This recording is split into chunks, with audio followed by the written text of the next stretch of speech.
can write both elegant and efficient scientific code. And I've got a link here that you might want to explore. Naturally, you want to design the code in a modular way, and as you develop the modules, you should do unit testing. And this is really, in the process of doing that, is where the verification test suite comes from. You put in the physics one piece at a time, and you develop a verification test for that piece. And over time, you build up quite a large verification test suite, which is important for nightly regression testing, which I'll get back to. And then, as I say here, in my experience, it takes about 2 years to develop a community code, and after 10 years, it's obsolete. You have to rewrite it or write something functionally equivalent but quite different.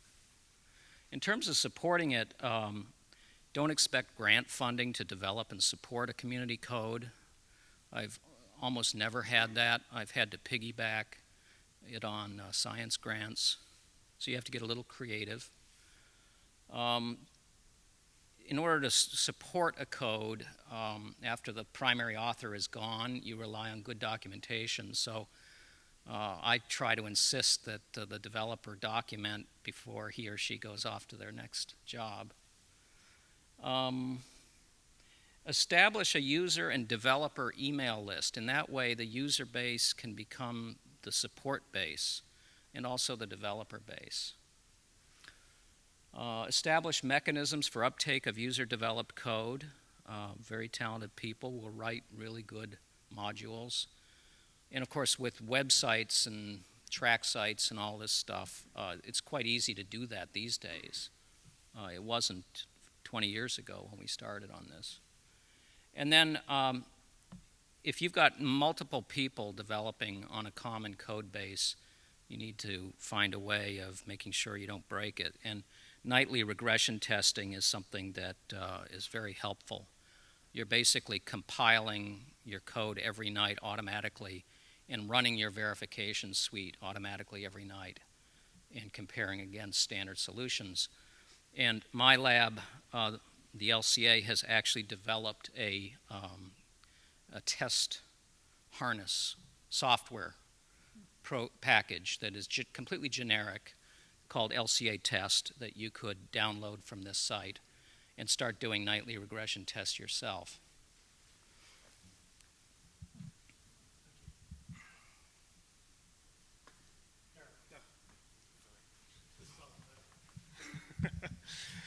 Right, these are just a few things that I thought of last night.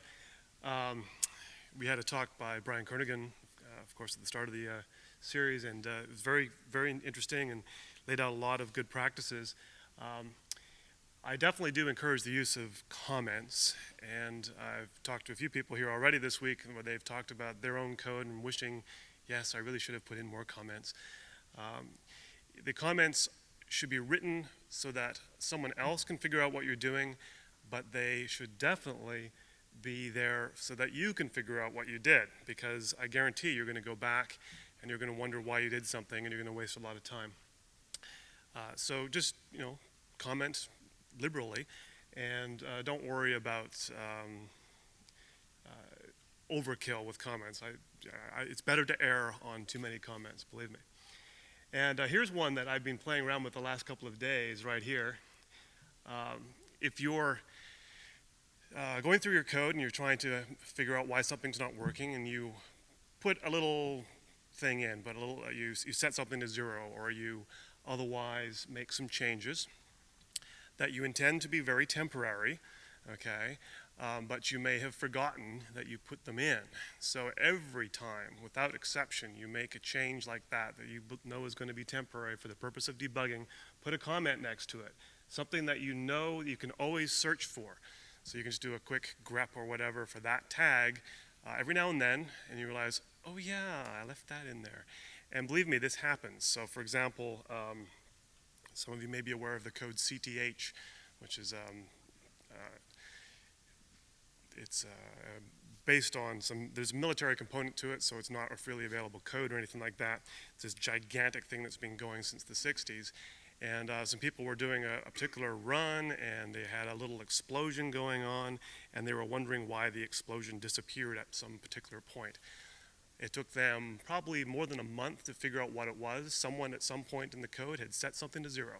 No comment, no nothing. It was probably there just for tests, and they forgot to take it in trouble. So make sure you're always backing it up. Have a cron job every night. It just sends it somewhere. Doesn't matter where, preferably somewhere on the other side of the planet, right? So it's safe. And just have that operate all the time without you having to think about it. And, oh yes, last thing I kind of added at the very end here, if you can just see it. This is a common problem when you're debugging. If you have a fairly complicated code, you're going to have your source code directory somewhere and your run directory somewhere else, and you're making a change to the code, running it and checking it, and you run it again, you make a change to the code, you run it, and you think, well, that didn't change anything, so it must be something else. Unfortunately, what you forgot to do was copy the executable into your run directory or to link it or something, right? So I always use a soft link whenever I'm doing this sort of development to my executable. So now every time I compile it, what I've got in my run directory is the version that I'm currently using. That will save you a lot of time and trouble. So I'll leave it there.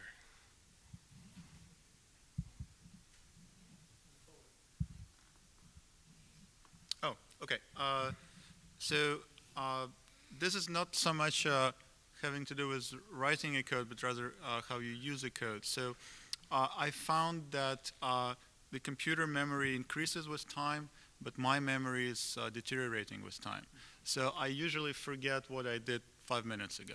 And keeping a good record of what you're doing is essential. And I stress it, it's very essential. So on the other hand, it's very hard to keep a record because it's, you know exactly what you're doing right now. Why would you write something down? You're not thinking 5 minutes into the future, well, you'll forget it. But so if you can find a way to keep notes that is the least potential barrier for you to actually keep notes, is the better for you. So one way I found is the following. So I keep something like an rich text document or a PowerPoint slide or something like that where you can just paste an image. So what I do is if I have something on my screen that looks like a good intermediate result, I just grab it and do a screen capture on that window and paste it into a document. It sounds trivial, but it saves a lot of time. Then you will have a record of what you did, and it's a running record, and you can go back and look what happened. Also, I use this site evernote.com, which allows you to keep like a little diary. It's online. You can access it from different PDAs or anything you have, and just keeping notes is, I think, very important when you're actually trying to work with the code. The thing about naming directories, whenever I work with a new student, the first thing they do is they call their directories run 1, run 2, run 3, run 4, and so forth. Don't. So I'm actually, this is one of the things I'm religious about. My directories have like 20 characters in them or more. And people are afraid of that. The more descriptive you are in the directory, the better. But of course, it's a lot of typing, right? So remember that Unix has this wonderful thing as autocomplete. It works marvels on long directory names, and it's really useful if you can actually just, by glancing at the directory, know exactly what the ran was. Yeah, next thing, I actually like global variables.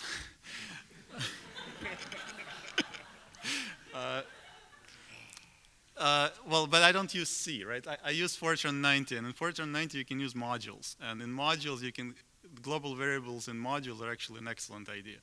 You can have a lot of functions addressing a global, I'm sort of like a class in the C++ way. So not all global variables are bad global variables. And in C maybe, but I don't use C. Okay, so this point will come up again and again. External libraries. They're excellent and they're very useful, but sometimes they can be a pain. An example from my life is I've written a code and I've used, for the output format, I use HDF5 format, which is a very nice scientific library. The the problem is that I end up recompiling it on every different platform I ever touch, because it's a fairly standard library. You would think it would exist everywhere, and it does, except most of the sysadmins compile it for only C compilers. They don't think about Fortran compilers. So I end up recompiling this thing all over again for my Fortran 90 compilers, which nobody else seems to be using anymore. So when you use external libraries, you're liable to have this expense in the future. So it's a trade-off. I don't recommend not using external libraries, but you should be aware of what you're doing. So the last thing about the user manual, it's a drag to write your own user manual, and I found it very difficult to do. So what I instead ask is to have other people do it for me. So I usually explain how to use the code verbally, and then ask the person who I explained it to actually write it down. And it makes for a very interesting reading afterwards. So a few students of mine have actually created a document where it's sort of a user guide. I will then go through it and actually add things that are wrong, but or correct. But in general, it's an interesting exercise to try. Okay, so that's it.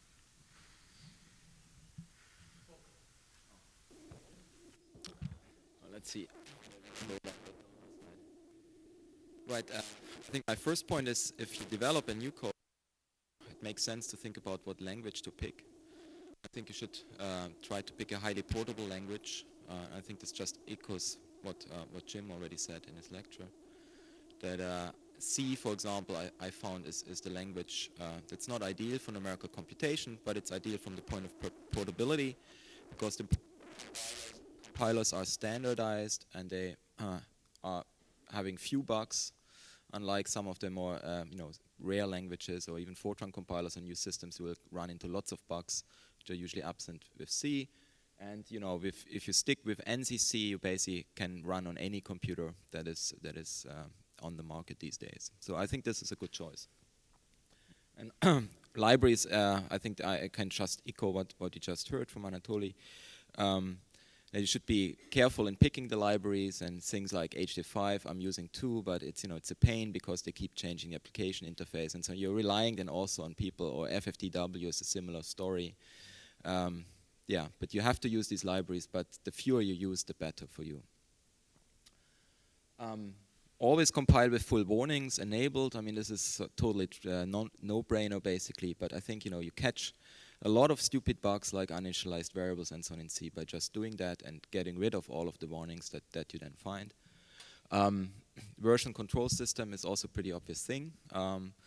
That also solves the backup problem if you have an institution that does nightly backups. So the server for your version control system should not be on your laptop, but it should be somewhere else on a safe computer system at your home institution. Then another point that I find very important is for science production runs. I'm not a friend of the idea to install a science code that you tinker with all the time somewhere on your computer and then do lots of science with it and keep changing it while you're doing this maybe, or keep changing it for the next paper, and then losing perhaps the source codes that you used for the old runs. So that's to avoid this, I actually have the habit to copy my whole simulation code into the output directory of any given run, and then it's stored there. So I view that code as part of a particular run, as part of the input data, and I keep it in that state forever until and that's part of the archiving of your outputs that you need to do. And that's just ideal for reproducibility. If you later come back, even years later, and you want to know what version of the code did I run at that time, and how was it configured and so on, you have the source code right there, and you can look at it, and you can also diff it with your current version. Another point I feel strongly about is that you should never rely on compilers to make your code fast. I mean, the optimization steps, they give you the ideal cases, maybe factors of 2 or 3 sometimes, but usually not more than that. So if you have an intrinsically slow algorithm, the compiler will not rescue you. You have to write intrinsically fast code. The other things is also fairly obvious about coding style. Put in error checks and see if you call operating system functions. If you're lazy, which I often have been in the past, you just do a malloc, say, and you don't check whether you actually get the memory, and you surely get a nasty core dump. If you're lucky at that point, if it's failing, right? But so you should always put in error checks. Same holds for I/O. And then variable names. I think it's similar to the output directory names, what Anatoly just described. Use long variable names. I mean, if they get too long, your code doesn't get more readable. Then you should have a compromise between meaning in your variable name and length. But I think it helps to be very descriptive, especially for other people to read your code. And then finally, I think this is also totally obvious, but I'm always astonished when students come to me and show me code pieces in editors that don't even use syntax highlighting. If you're used to that, I think I couldn't live without it, and it's just a huge help. So you should use these modern features of modern development systems and editors.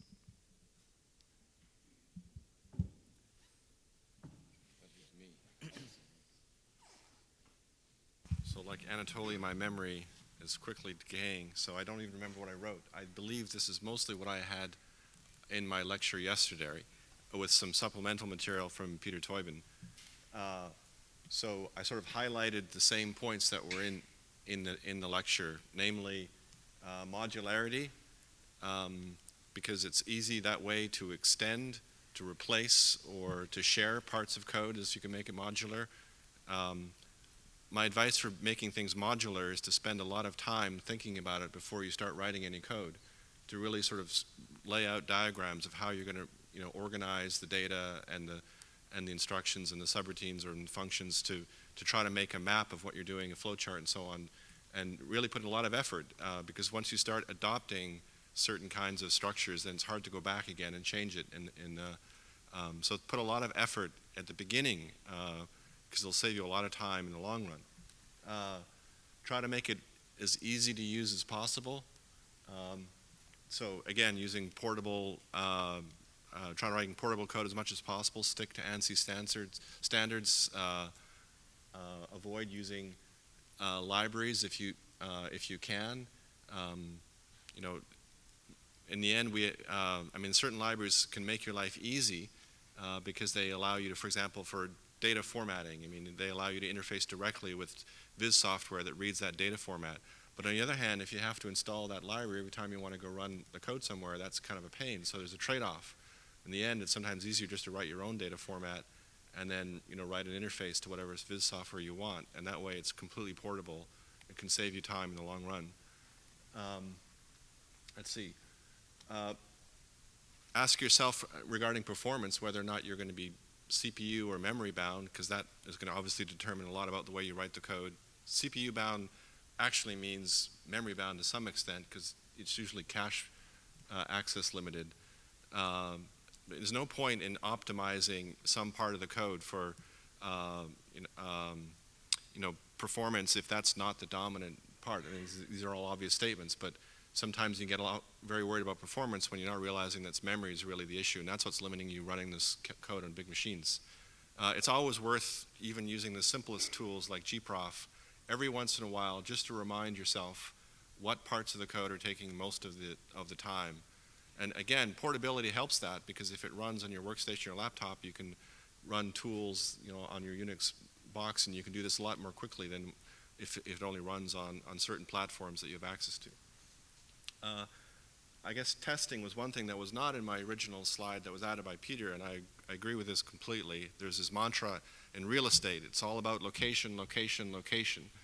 And in scientific computing, it's all about testing, testing, testing. Make sure you test, and make sure you test when you in your application as well. You can do very simplified tests with very simple geometries, and then you go off and you do some very complicated time-dependent 3D flow, which has got absolutely nothing to do with all the things you just tested. And in fact, modern codes get so complicated, you can run a test problem, and then you go to an application, and the application doesn't use a single piece of code that you actually used for that test problem. You use different Riemann solvers, you use different integrators. You may be actually running a completely different part of the code when you're doing the application, and so your test was irrelevant to what you're actually doing in the application. So try to find tests that are part of the application that you're actually doing, So linear growth rates of instabilities or those sorts of things are very helpful. And yes, finally, documentation. No one likes to write documentation, but you have to be just convinced that you will save yourself time in the long run if you do something now, either by, as Anatoly suggested, an electronic document, workbook, or a written workbook, or a PDF file that you put together yourself. It's really, really important in the long run. If you're going to use this code for more than 6 months, and everybody does, there's no such thing as a quick hack. Everyone says, oh, I'll just hack this in, I'll use it for tomorrow. 3 years later, you're still using that same hack, and if you don't document it, by the end, you've got so many such hacks, you don't even know what they're doing. So you always got to document, I think, so you know what you're doing in the future. There's one more little thing about comments I forgot to mention. It's a great idea to put comments in. There is nothing more confusing, however, than a comment about something that was later changed. So be careful about that. Make sure to change the comment at the same time you're changing something in the code.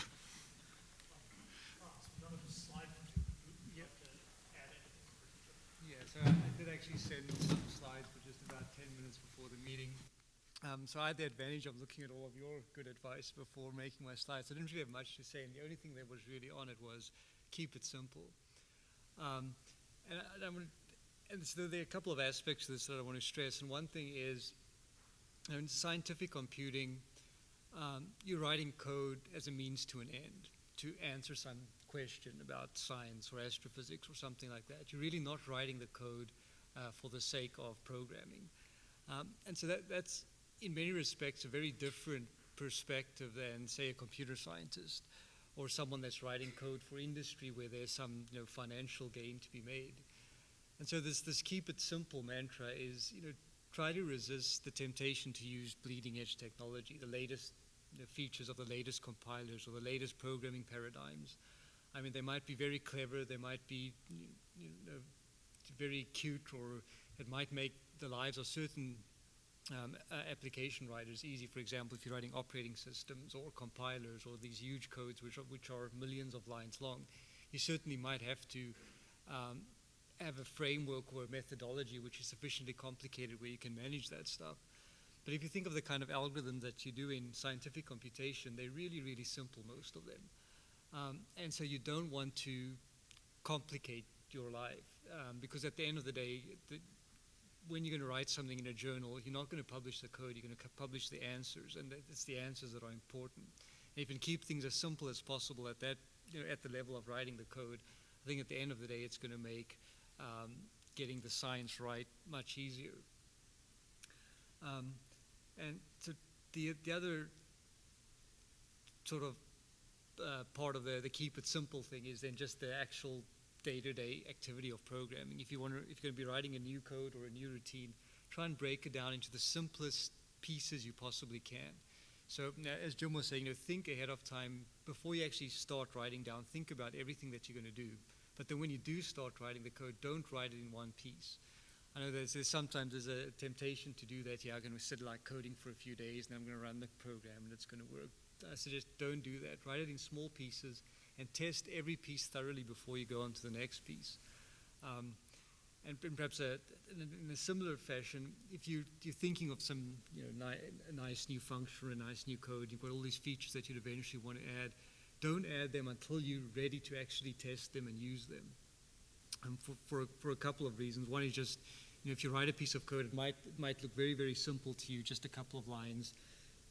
Chances are there's a bug in it, but if you come back, if you don't run it, you don't test it, you come back to it a few months later and you run the code and use that feature, it's going to take you weeks to find out where that bug was. Though at the time when you write it, you know exactly what you've changed, and you'll probably save a lot of time at that stage.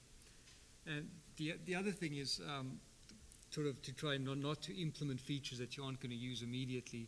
Like often, at least what I've found is in situations where I try to anticipate what I'm going to be doing over the next year or two, I write a code and then say, okay, perhaps in a year or so I might want to do this initial data a little bit differently. So let me try and add some features to do that.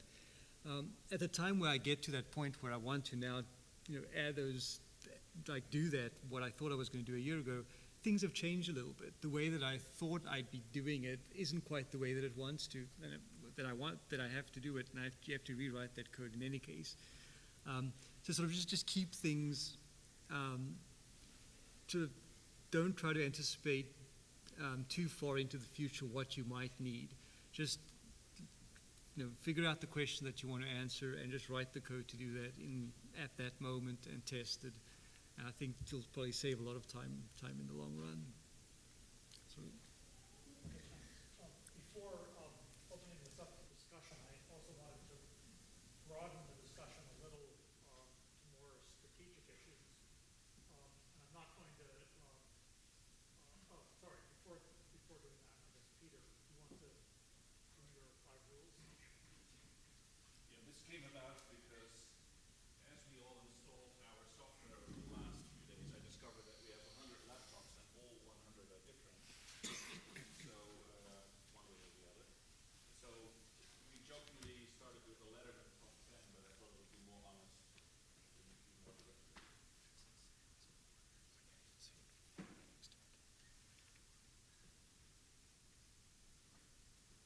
So instead of a Letterman top 10, do a golden rules or whatever we came up with commands, such as anecdotal things that some of you may have seen this week, but they also really come out of experience of having done this a number of times, and people in my department who have similar problems. First of all, don't stress your sysadmin. And they have, because they want to be nice, they come up with these acronyms, and I actually had to Google one of these acronyms, the second one. But RTFM, read your friendly manual. But nobody does that.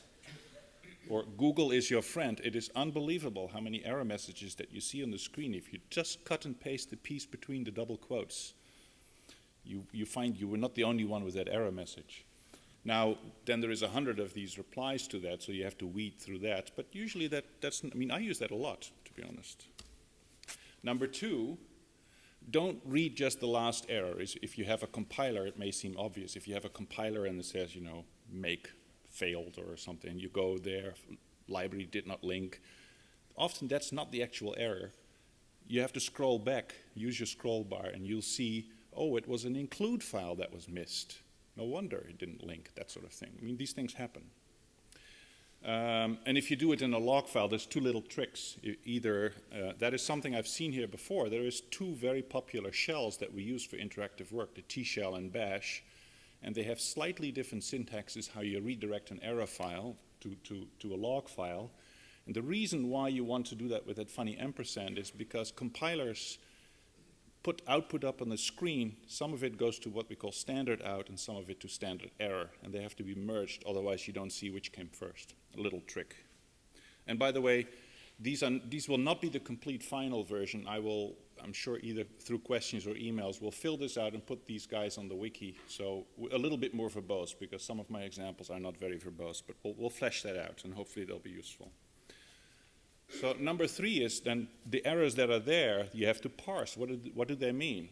There's an error that says cannot find -L foobar. Well, what the heck is that? Well, it turns out that's a famous error from the linker where it looks for a library, libfoobar.a or libfoobar.so or dylib if you're on the Mac. And then there's many tricks that you can use to find out why did it not find that? Did I have not the correct -L flag in my compiler? Maybe it is on the disk somewhere. So there is this command that both Linux and Mac use called locate. It secretly builds a library of all of the files that you have on your disk. And you can use that locate to find out where that thing is. And it may give you a hint what you missed. You could also have an incomplete install. And I actually learned from somebody here this week that if you're on a Debian or Ubuntu-based system, if you have a certain file that you found, like userlib libfoobar.so, it's there, but what package does that belong to? There's a magic command using the D package that you can find out what package that belongs to, and on Red Hat, of which I happen to be more familiar, the command is RPM. And if you're on a Mac, you have to eat apples. Well, so that is one thing that maybe you guys can teach me about. I have no idea how to do this on the Mac, but there may be a way.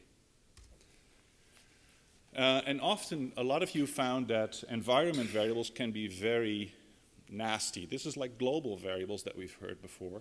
They are shell variables that can be in your shell but not somebody else. If you have two shells on your window, one can have it and one cannot, and the error messages can be different because the compiler will listen to them. This program configure that you've probably seen will listen to it in many ways. So I've just listed a few of them that are present. And they can also make errors at runtime if you don't have the load library path set properly. And then lastly, it is incredibly useful to know into some detail a few esoteric Linux command, or Unix commands, I should say, LDD, which I unfortunately don't know the equivalent on Mac, which tells you what shared libraries a program uses. This goes back to this LD load library path variable. NM, which makes a map of all of the routines that you've compiled into a library or executable. And sometimes when something says, you know,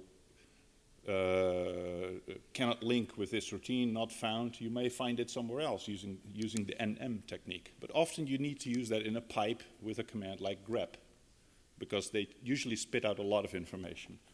These will be things that I will flesh out a little bit more. Hex dump, which makes a hexadecimal dump on the left and the ASCII version on the right, is very useful if you ever run into binary files and you actually want to detect a little thing that you think you recognize. A command that I always use is an alias. I actually use a little shell script, but it's called lfind, because in Unix it's very hard to find something quickly. There's this find program, but it doesn't do what you think it does. So if you just lfind, you know, foobar, it goes into your current directory and hierarchically goes down and looks for foobar, you know, star foobar star essentially. And with that funny alias in T-shell notation, that's what you get. And then lots of commands. It's if you give either the ---- version or ---- help, you get lots of things about how it was built or what version it is, because if it works for that guy, he may have a different compiler than you, and that may be the reason why something fails. All right, so finally, a couple of anecdotes from, all from this meeting, and these all fall under the category, the famous category said, why doesn't it work? It works for me. And they all have funny side effects. There was somebody who had a directory with a space in it. And then there are certain commands, in this case it was configure, that stopped working. And if you saw the error message, it was actually not an error message, you understood what happened. But it just didn't continue because somebody somewhere in the configure script probably didn't put a double quote around the variable, but it just stopped working. This was a hard one to find. This was on a particular Mac, and the linking message was incompatible format for some .o file, and that took us a while to figure out. But it turned out that an Intel and GNU compiler were mixed. There were .o files of the various types, and that turned out to be very, you know, first you thought, oh, it's a PowerPC versus an Intel, but it wasn't. And a thing that often happens, and that happens unfortunately to me, since I use user local for stuff that I inherit from older versions of, say, Red Hat, and I use my system then in user lib, then I have a library in both user lib and user local lib. Bad idea. So at some point they will collide. And here's a famous one from a poor Macintosh user. He had this LD command not found. And that is the case if you get a Mac from Apple. It doesn't come with all of the tools that you want to use for computational astrophysics. Usually you want to have a compiler. Well, Apple doesn't come with a compiler, so you have to remember to load Xcode. And that's my final slide.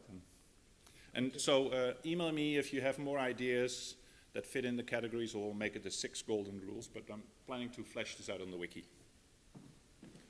Okay, I'd like to open the remaining time up for discussion and to focus the discussion on 2 separate types of issue. One is what I've called strategic issues, which are issues that are kind of more global than the kinds of things that people have been talking about here. And just to try to stimulate some of the discussion, I've listed a set of possible issues, none of which I know the answer to. One is, obviously, is writing and maintaining a large code good or bad for your career? How do you achieve the right balance between code development and science? What are the steps you should take to try to make your code as widely used as popular? At what stage should a code be made public, and should the funding agencies require that your codes are public? This is an area in which governments are, and the funding agencies are getting more and more aggressive. Another issue is who actually owns the code. Is writing a code like writing a book, where after you write the book, you generally, own the book or the intellectual property as opposed to your employer or the funding agency. It's not clear that many employers view code the same way. And is there adequate testing and validation of astrophysical codes?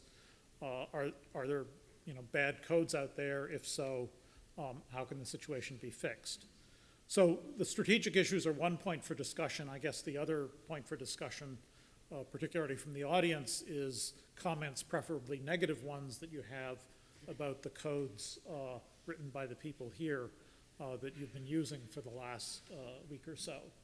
So the floor is open either for comments on strategic issues from these guys or for comments from the audience.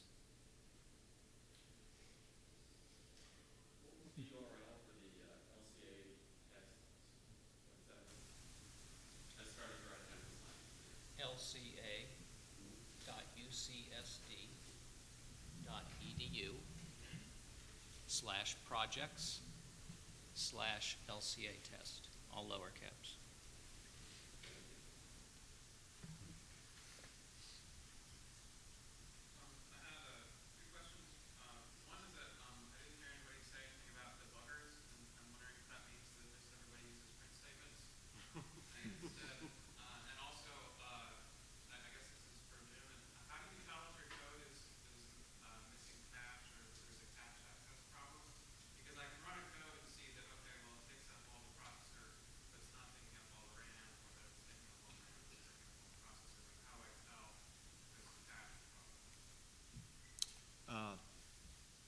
Well, there are performance monitoring tools that can help you track them down.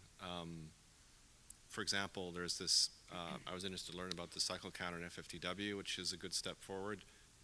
There are hardware counters on all the CPUs that tell you how many cache misses you have, for example, in a particular piece of code. And there are usually vendor tools like the Intel vTune package that can allow you to access those counters. In practice, I find using those tools extremely difficult, and often I can't get the actual numbers I really want. So all I can say is that that's the direction that you can go if you really want to measure cache performance. How do I know cache performance is bad? Because I'm not getting anywhere near what the peak performance of the CPU is supposed to be. And I'm pretty sure that that's because it's cache limited. So that other people may have better suggestions than I on performance tuning for cache performance. I'm just going to add to what Jim said. There is a tool called PAPI, which is portable hardware counter software. So you can just Google PAPI. What that does is for either, for i86, it will give you all the hardware counters. That's not that easy to use, and so we developed a tool at the LCA called LCA Perf, P-E-R-F, which is a performance measuring tool that sits on top of PAPI.